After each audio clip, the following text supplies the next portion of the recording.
እንግዲህ ምድራችን እንደምናያት በየጊዜው እየተቀያየረች ነው። መልኳ ሁኔታው እየተለዋወጠ ነው። እየተሻለ ሄዳል ስንል እየባሰ እየሄደ ነው። አንዳንድ ጊዜ እኛም ከሌሎች ጋር እምነት እንደሌላቸው እምነታችን ሲፈተን እያየን ነው። በዚህ ሁኔታ መቀጠል አንችልም፣ ሌላው ሲያለቅስ እኛም አብረን እያለቀስን አምላክ እንደሌለው ተስፋ እንደሌለው ሰው አይነት ስንሆን እናያለን ብዬ አስባለሁ። የምድራችን መልክ የምድራችን ሁኔታ አንድ መልእክት እያስተላለፈ ነው ብዬ አስባለሁ። አሁን ካለንበት ወደ ሌላ ዓለም ወደ ሌላ ምዕራፍ ልንሸጋገር የደረስንበት ጊዜ ነው ብዬ አስባለሁ።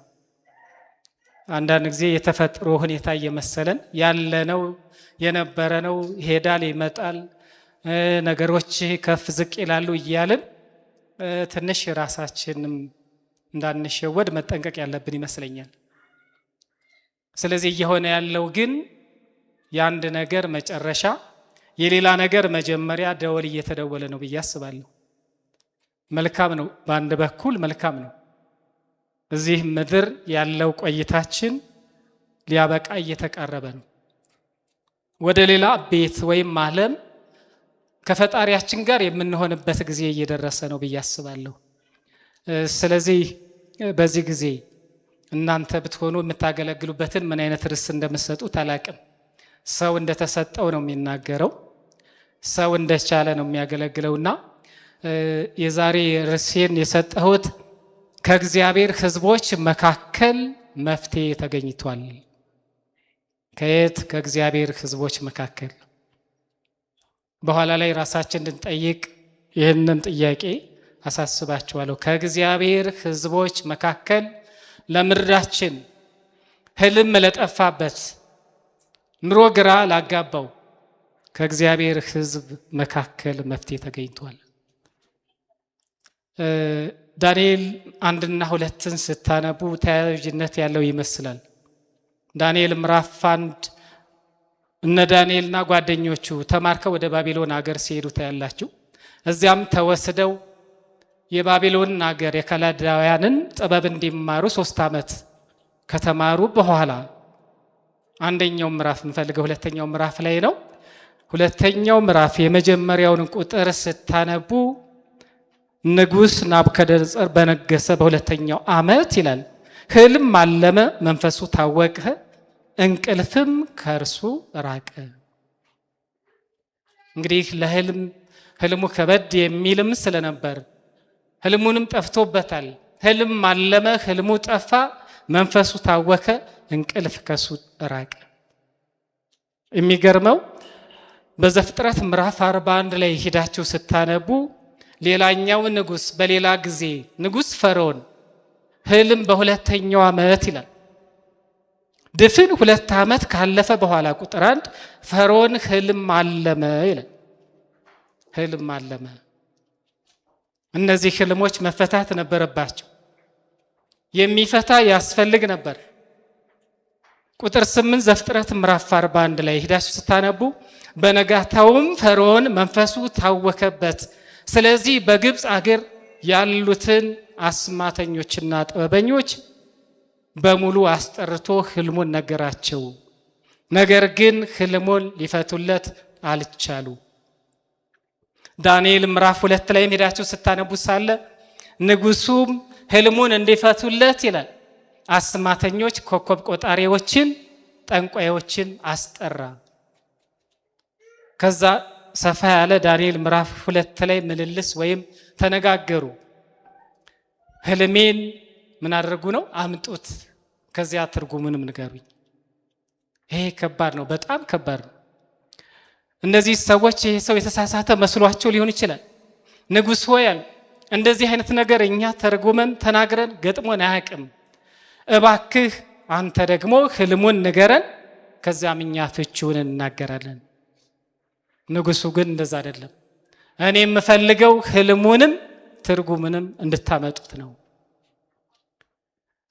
በዚህ ሁኔታ እያሉ መልስ መመለስ ሲያቅታቸው የመጨረሻ ንጉሥ ሆይ ያሉት እኛ እንደዚህ አይነት ነገር ገጥሞን አያውቅ።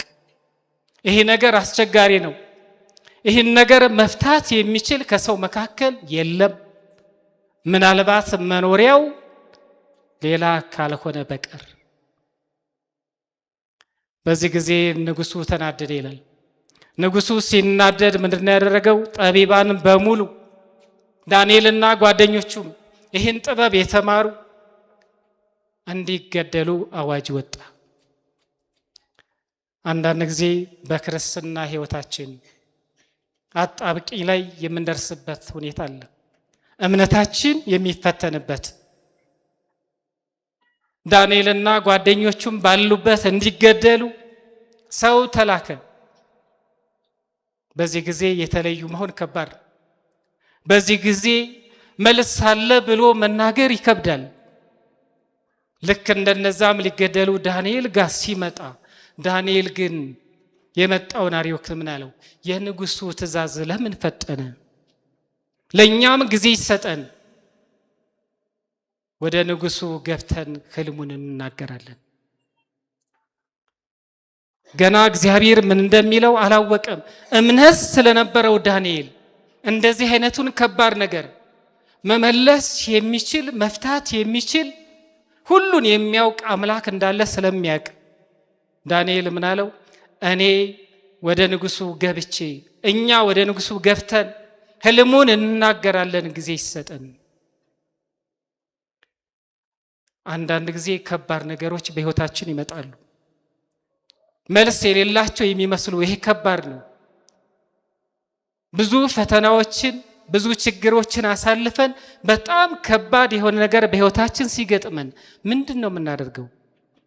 ዳንኤል ግን አምኖ ነበር እግዚአብሔር ከባዱን ነገር ሊፈታ እንደሚችል፣ የማይቻለውን ለሰው ለእግዚአብሔር እንደሚቻል ዳንኤል አምኖ ነበር። ሉቃስ ምዕራፍ 1 ቁጥር 31 ላይ ስለ ማርያም በጣም የሚገርም ነገር አለ። እነሆ ትጸንሻለሽ፣ ወንድ ልጅም ትወልጃለሽ፣ ስሙንም ኢየሱስ ትይዋለሽ። ቁጥር 34 ማርያም እኔ ወንድ ስለማላቅ ይህ እንዴት ሊሆን ይችላል አለች። ነገር ግን እዛው ቁጥር 37 ለእግዚአብሔር የሚሳነው ነገር የለም። ዳንኤል ይህን ነበር ያመነው። የማይቻለውን የሚችል አምላክ እግዚአብሔር በሰማይ አለ። እዚህ ጋር እንዴት እችላለሁ አለች ማለት። ለእግዚአብሔር ግን ሁሉ ይቻለዋል። ሳራ ካረጀች በኋላ በእድሜዋ መጨረሻ 90 እና 100 ዓመት ደርሰው ከአብርሃም ጋር እግዚአብሔር ወደ እነሱ መጣና ልጅ ትወልጃለሽ ተባለች። በዚህ ጊዜ ስሜቷም እምነቷም ድብልቅልቅ አለ። እንዴት እኔ ካረጀው በኋላ ልጅ እወልዳለሁ እንዴት ይቻላል ብላ ሳቀች። በዚህ ጊዜ ዘፍጥረት 18:14 ላይ በውኑ ለእግዚአብሔር የሚሳነው ነገር አለ? ለእግዚአብሔር የሚሳነው ነገር የለም። ስለዚህ እንደተናገረው የዛሬ ዓመት ሳራ ልጅን ትወልጃለሽ። አዎ በህይወታችን ከባድ የሆኑ ነገሮች ሲመጡ እኛ የማንችለው ከተለመደው ውጭ ሲመጣ ተስፋ እንቆርጥና እንደ ሌሎች መሆን እንጀምራለን። ዳንኤል ግን እንደዛ አላለም። ጊዜ ይሰጠን፣ እኛ ለንጉሱ ትርጉሙን መግለጥ ማሳየት እንችላለን። ስለዚህም ዳንኤል ወደ ቤቱ ሄደ ከጓደኞቹ ጋር። ለጓደኞቹም እንዲህ አላቸው፣ ከነዚህ ከባቢሎን ጠቢባን ጋር እንዳንሞት እግዚአብሔር ምሕረትን እንዲያደርግልን ደግሞም የህልሙን ምስጢር እንዲገልጥልን እንጸልይ። በዚህ ጊዜ ነበር በዳንኤል ምዕራፍ 2 ከ17 ጀምሮ ስናነብ ጥበብና ኃይል የእርሱ የሆነው እግዚአብሔር፣ ጊዜንና ወቅትን የሚለውጠው እግዚአብሔር፣ ነገስታትን በዙፋኑ ላይ የሚያስቀምጠው እግዚአብሔር፣ የጠለቀውና የተሰወረውን ነገር የሚገልጠው፣ በጨለማ ያለውን የሚያቅ ብርሃን ከእርሱ ጋር ያለው እግዚአብሔር፣ በሌሊት ለዳንኤል ምስጢሩን በራእይ ገለጠለት። ዳንኤልና ጓደኞቹ ወደ ቤት ገብተው ጸለዩ። ለታማኝ ልጆቹ በእምነት ወደሱ ለጮሁት ልጆቹ እግዚአብሔር ጥያቄያቸውን መለሰላቸው። ጸሎት በእግዚአብሔር ታምነን ስንቀርብ የትኛውንም ችግር ይፈታል። ዳንኤል ይህን ነበር ያወቀ። ሌላ የተለየ አቅም ስላለው አይደለም፣ ከሰው የተለየ ስለሆነ አይደለም። ነገር ግን አለ ምስጢርን የሚገልጥ አምላክ በሰማይ አለ። የተሰወረውን ወደ ብርሃን የሚያመጣ፣ በጨለማ ያለውን ወደ ብርሃን የሚያመጣ፣ ኮከብ ቆጣሪዎች ያልቻሉትን፣ አስማተኞች ያልቻሉትን፣ አዎ ትክክል ነው እነሱ አይችሉም፣ የኛ አምላክ እግዚአብሔር ግን ይችላል አለ። በሚገርም ሁኔታ ዳንኤል ወደ ንጉሱ ተጠርቶ ሲቀርብ ይዞት የቀረበው ሰው የሚገርም ነገር ነበር ያለው። ቁጥር 25 አርዮክም ዳንኤልን ወደ ንጉሱ በመውሰድ ህልሙንና ትርጉሙን ለንጉሱ መግለጥ የሚችል ሰው ከይሁዳ ምርኮኞች መካከል ተገኝቷል። ከየት? ከይሁዳ ምርኮኞች መካከል፣ ከእግዚአብሔር ሕዝብ መካከል፣ ከባቢሎን አይደለም፣ ከአስማተኞች አይደለም፣ ከኮከብ ቆጣሪዎች አይደለም። ነገር ግን ከይሁዳ ነገድ ከይሁዳ ወገን መካከል የሆነው ዳንኤል ተገኝቷል። ዛሬ በዙሪያችን ህልም የጠፋባቸው ብዙ ሰዎች አሉ። ዓለማችን ህልሟ ጠፍቶባታል። ሰው ህልሙ ሲጠፋበት የተሳሳተ ነገር ነው የሚሰራው። ንጉሱ ህልሙ ሲጠፋበት ይገደሉ አለ። ዳንኤል ግን ምን አለው? አትግደላቸው። እነሱን ጠቢባንን የባቢሎን ጠቢባን ምን አታርግ? አትግደል፣ አትግደል። እነዚህ ሰዎች ግን ለእግዚአብሔር ሕዝብ ጠላቶች ነበሩ። ዳንኤል ያን ያውቃል። ምንድነው ያለው? አትግደል። ዳንኤል ምዕራፍ 3 ቁጥር 8 ሄዳችሁ ስታነቡ ሳለ አንዳንድ ኮከብ ቆጣሪዎች ቀርበው አይሁድን ከሰሱ ይላል። በዳንኤል ጸሎት በዳንኤል እርዳታ የተረፉ እድሜ የተቀጠለላቸው ሰዎች ተመልሰው እንደሚከሱ ያውቅ ነበር። ቢሆንም ግን ዳንኤል ምን አለ? እነሱን በመግደል መፍትሄ አይመጣም። ሰውን በማሰቃየት ለኑሯችን ለህይወታችን መልስ አይገኝም። ነገር ግን በመጸለይ ወደ እግዚአብሔር በመጮህ በእግዚአብሔር በመታመን ግን መፍትሄ ከሰማይ አምላክ እግዚአብሔር ይመጣል። ስለዚህም ዳንኤል ይህን ነበር ያደረገው፣ ወደ እግዚአብሔር ጮኸ። ስለዚህም አለ ከእግዚአብሔር ሕዝቦች መካከል ከኔና ከናንተ ለሌሎች መፍትሄ መጥቶ ያውቃል። በዙሪያችን ላሉ ሰዎች እያለቀሱ ላሉ ህይወት ትርጉም ላጡት ሰዎች እኔና እናንተ መፍትሄ ይዘን መተን እናውቃለን ወይስ ሲያለቅሱ እኛም አልቅሰን ተስፋ የሚያስቆርጥ ነገር ሲነግሩን እኛም ተናግረን የነሱን ችግር ሲነግሩን የኛን ችግር ተናግረን አዝነን አሳዝነናቸው ነው የምንልካቸው? ዳንኤል ግን እንደዛ አላለም። እኛ ግን ለኛም ለሌሎችም የሚሆን መልስ ያለው አምላክ በሰማይ አለን። ይህ አምላክ የዳንኤልን ጥያቄ የመለሰው እግዚአብሔር ዛሬም አላረጀም፣ ዛሬም አልደከመም። ያ አምላክ ከነሙሉ ኃይሉ ዛሬም በዙፋኑ ላይ አለ። እኛ አምነን ወደ እግዚአብሔር ከቀረብን ከጮህን እግዚአብሔር ጆሮቹ ዛሬም ይሰማል። እንደዚህ አይነት አምላክ እያመለክን ነገር ግን አንዳንድ ጊዜ እምነታችን እንጥልና ይጠፋና እኛም እንደሌሎች እንሆናለን። እግዚአብሔር እንደዛ እንዳንሆን በጸጋው ይርዳን። የፈርዖንን ህልም ለመፍታት ባቢሎናውያን እዛ የነበር ኮከብ ቆጣሪዎች ተጠሩ። መጡና ህልሙ ተነግሯቸው ነው። እዚህ ጋር ህልም አልተነገራቸውም። እዚያ ጋር ህልሙን ነግሯቸው ትርጉሙን ግን መናገር አልቻለም። እዚህ ጋር ያለው ለመግደል ተነሳ፣ እዚያ ጋር ያለው ግን ምንም አላደረገም። ነገር ግን ዳንኤል በእስር ቤት እያለ አብረውት የነበሩ ህልም ያዩ ሰዎች ነበሩ። ተጨንቀው ምን ይሆን ያየነው ብለው ሲጨነቁ በነበረበት ጊዜ ዳንኤል ዮሴፍ በዚያ ነበር። ህልሙን ንገሩኝ አላቸው። ህልሙን ተረጎመላቸው። ለሁለቱም እንደዚያው እንደተነገረ ሆነ። ዳንኤል አንደኛውን ሲሸኘውም ብሎት ነበር፣ አንተ መልካም ነገር በገጠመህ ጊዜ እኔንም አስበኝ፣ ለንጉሱ ንገርልኝ። እኔ እዚህ ያለሁት ባፈና ነው። እኔ ምንም የበደልሁት ያጠፋሁት ነገር የለም። ያ ሰው ግን ዮሴፍን ረሳው እንጂ አላስታወሰውም።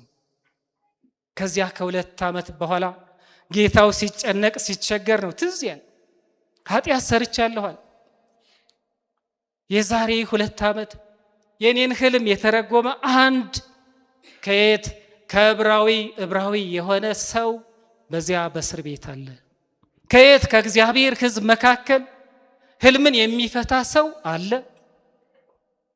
እውነት ነው። መጽሐፍ ቅዱሳችን ስናነብ ለምድራችን ብቸኛ መፍትሄ የሚያመጡ የእግዚአብሔር ሰዎች ናቸው። እኔና እናንተ አብረውን ለሚኖሩ ሰዎች መፍትሄ እያመጣን ነው። በጨለማው ላለው ህዝብ፣ ተስፋውን ለተቆረጠበት ተስፋ ላጣ ህዝብ መፍትሄ አለን። አዎ አለን። ነገር ግን ያንን እየተጠቀምንበት ነው። ስለዚህ ዳንኤልም በእግዚአብሔር ፊት እንዳደረገው በራእይ ምዕራፍ 5 ላይ ሄደን ይህን ጥቅስ እንድናነብ ፈልጋለሁ።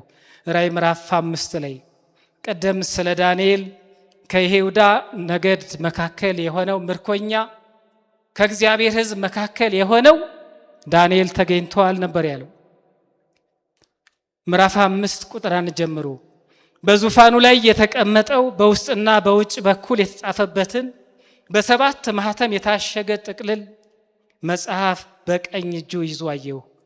አንድ ብርቱ መልአክ በታላቅ ድምፅ ማኅተሞቹ ልትፈታና መጽሐፉን ለመክፈት የተገባው ማን ነው ብሎ ሲያውጅ አየሁ።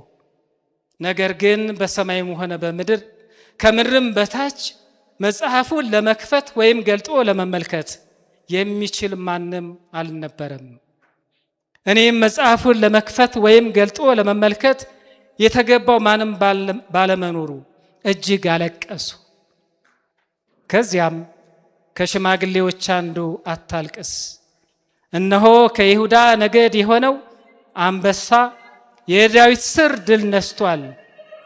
እርሱ መጽሐፉን ሊከፍትና 7ቱንም ማኅተሞች ሊፈታ ይቻለዋል አለኝ።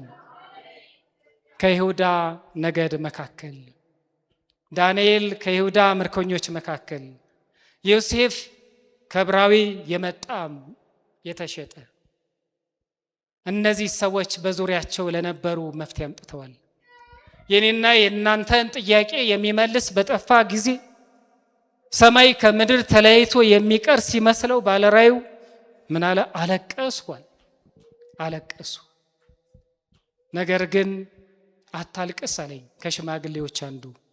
ከይሁዳ ነገድ መካከል የሆነው የይሁዳ አንበሳ የሆነው ክርስቶስ ተገኝቷል። ዛሬ የኔና እናንተ እዚህ ያለ ነው የኔና የእናንተን ጥያቄ የሚመልስ የኔና የእናንተን ዕዳ የሚከፍል ስለተገኘ ነው። የምናመልከው አምላክ ታላቅ ነው። ይህን ታላቅ አምላክ ከያዝን በየትኛውም ችግር ውስጥ ብናልፍ እግዚአብሔር ችግሩን ማሳለፍ ይችላል። ያ ማለት በሕይወት ላንቆይ እንችላለን። ነገር ግን በእምነታችን ጠንተን እስከ መጨረሻ ከቀጠልን ብንሞትም ለክርስቲያኖች ያድል ነው።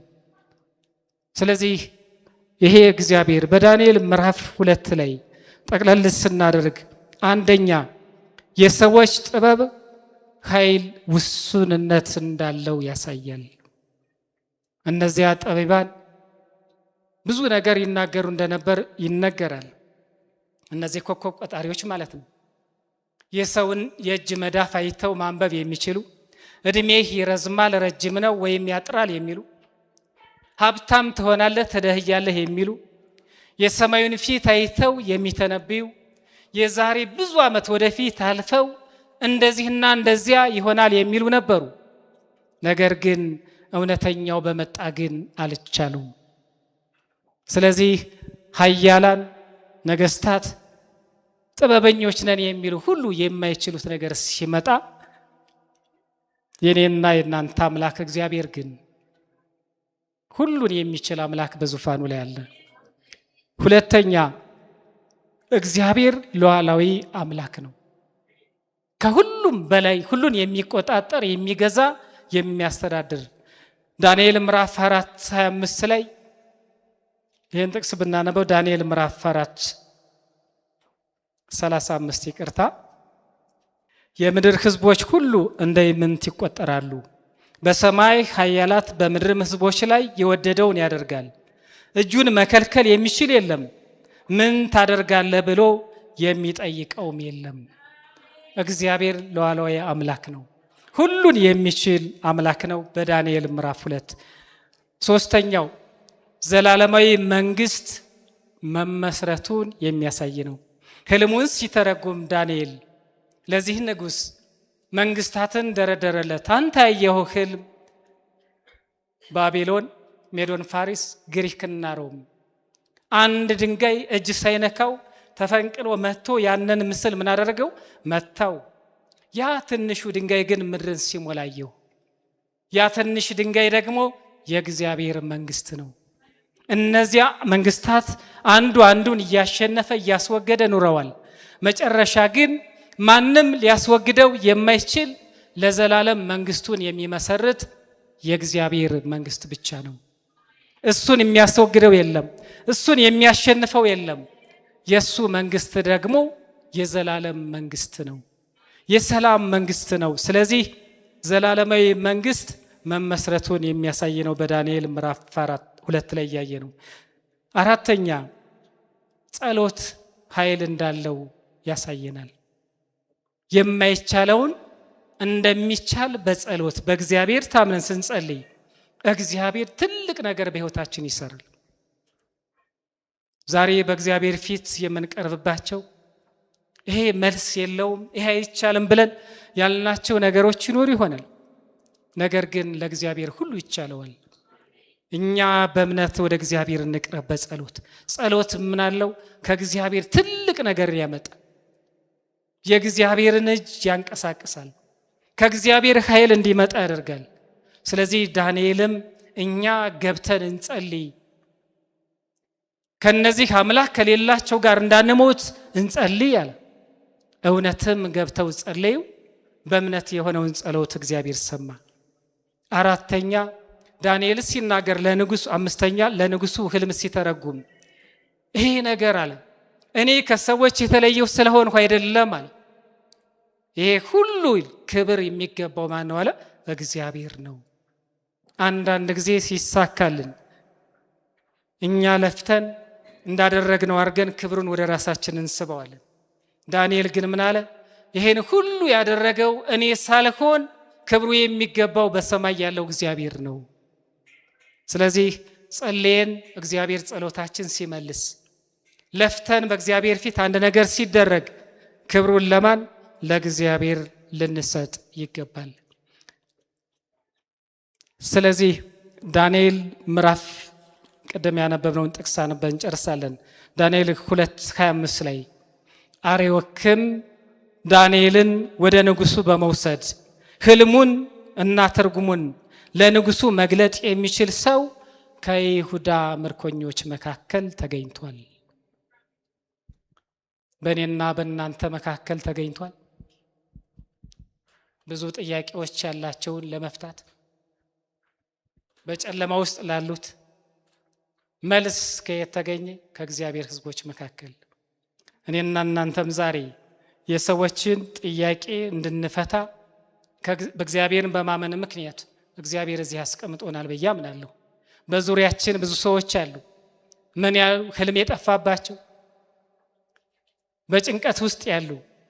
ስለዚህ የነሱን ችግር መፍታት ወደሚችለው አምላክ እንድናሳያቸው እኔና እናንተም እነዚህ ናቸው መፍትሄ የሚሆኑት የእግዚአብሔር ልጆች እስክንባል ድረስ እንደ ዳንኤል ምርኮኛ ከምርኮኛው መካከል ወይም ከእግዚአብሔር ሕዝብ መካከል ዳንኤል ተገኘ። እግዚአብሔር ስራውን ስለሚሰራ እኛ በማናቃቸው ሰዎች መካከል እግዚአብሔር ሰዎች ስላሉት እናመሰግነዋለን። ስለዚህ እንደነዚህ ሰዎች መሆን እንድንችል እግዚአብሔር በጸጋው ይርዳን። እግዚአብሔር ባርካቸው።